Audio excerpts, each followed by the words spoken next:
Halo teman-teman, bersama kami kelompok 4 yang akan menjelaskan tentang sumber pencemaran air. Sebelum itu, ayo kita perkenalkan diri dahulu anggota-anggota kelompok 4. Yang terdiri dari Krisna Indiana, Imamul Hakim, Lala Michhailia, Nabila, dan Nasya Fazura Juliana Putri.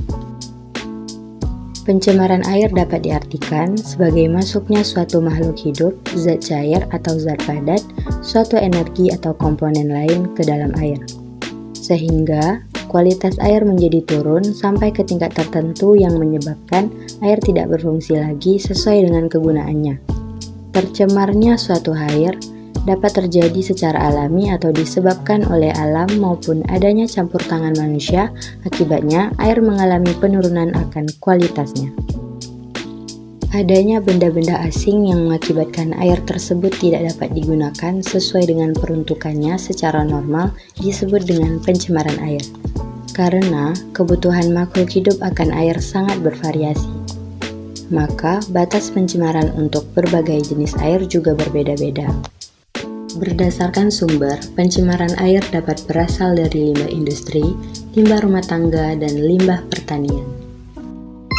Limbah industri. Air limbah industri cenderung mengandung zat berbahaya.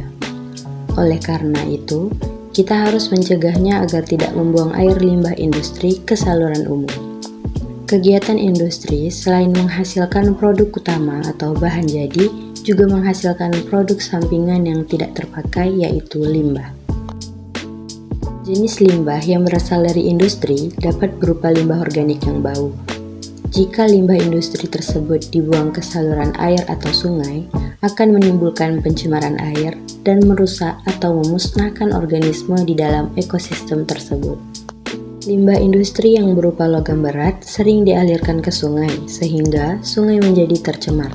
Jenis-jenis logam berat adalah raksa, timbal, dan kadmium, di mana ketiganya sangat berbahaya bagi manusia apabila mengonsumsinya. Misalnya pencemaran raksa yang terjadi di Minamata, Jepang. Para nelayan di sekitar Teluk Minamata memakan ikan yang tercemar raksa. Akibatnya, mereka mengalami kerusakan saraf yang disebut penyakit Minamata. Lebih dari 80 orang yang meninggal akibat penyakit ini. Limbah rumah tangga. Limbah rumah tangga merupakan limbah yang berasal dari hasil samping kegiatan perumahan. Limbah rumah tangga dapat berasal dari bahan organik, anorganik, maupun bahan berbahaya dan beracun.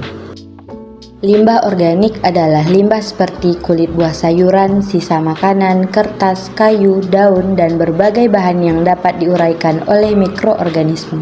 Limbah yang berasal dari bahan anorganik antara lain besi, aluminium, plastik, kaca, kaleng bekas cat, dan minyak wangi. Di perairan, sampah mengalami proses penguraian oleh mikroorganisme. Akibat penguraian tersebut, kandungan oksigen dalam perairan juga menurun. Menurunnya kandungan oksigen dalam perairan akan merugikan kehidupan biota di dalamnya. Limbah pertanian. Air limbah pertanian sebenarnya tidak menimbulkan dampak negatif pada lingkungan. Namun, dengan digunakannya fertilizer sebagai pestisida yang kadang-kadang dilakukan secara berlebihan, sering menimbulkan dampak negatif pada keseimbangan ekosistem air. Pada sektor pertanian juga dapat terjadi pencemaran air, terutama akibat dari penggunaan pupuk dan bahan kimia pertanian tertentu seperti insektisida dan herbisida. Limbah bahan berbahaya dan beracun antara lain timbul akibat adanya kegiatan pertanian. Kegiatan pertanian biasanya menggunakan obat-obatan pembasmi hama penyakit seperti pestisida, misalnya insektisida. Selain itu, kegiatan pertanian menggunakan pupuk misalnya urea. Penggunaan pupuk yang berlebihan juga dapat menyebabkan suburnya ekosistem di perairan kolam, sungai, waduk, atau danau. Pupuk yang tidak terserap ke tumbuhan akan terbuang menuju perairan. Akibatnya, terjadi blooming algae atau tumbuh suburnya ganggang di atas permukaan air. Tanaman ganggang ini dapat menutupi seluruh permukaan air, sehingga mengurangi kadar sinar matahari yang masuk ke dalam perairan tersebut. Akibatnya, proses fotosintesis fitoplankton terganggu dan kadar oksigen yang terlarut dalam air menurun sehingga merugikan makhluk hidup lain yang berada di dalamnya.